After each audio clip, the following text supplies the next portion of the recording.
સ્થાનિક સ્વરાજ્યની ચૂંટણી માટે મતદાન થઈ રહ્યું છે ત્યારે મુખ્યમંત્રી ભૂપેન્દ્ર પટેલે પરિવાર સાથે મતદાન કર્યું હતું। અમદાવાદની શીલજ પ્રાથમિક શાળા ખાતે લોકશાહીના પર્વમાં સહભાગી થઈને મતદાન કર્યું હતું। રાજ્યના સર્વાંગી વિકાસ અને વિકસિત ગુજરાતના નિર્માણ માટે મુખ્યમંત્રીએ મતાધિકારનો ઉપયોગ કર્યો હતો। મુખ્યમંત્રીએ તમામ નાગરિકોને ખાસ કરીને યુવા અને ફર્સ્ટ ટાઈમ વોટર્સને ઉત્સાહપૂર્વક મતદાન કરવા આગ્રહભર્યો અનુરોધ કર્યો હતો અને 100% મતદાનના સંકલ્પને સાકાર કરી લોકતંત્રની આ પવિત્ર ફરજ નિભાવવા મુખ્યમંત્રીએ અપીલ કરી હતી।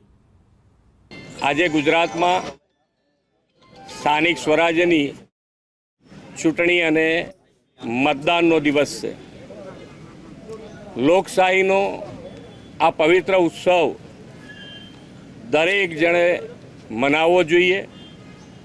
આ હક અને ફરજ બંને સાથે નિભાવવાનો આ એક અમૂલ્ય અવસર છે।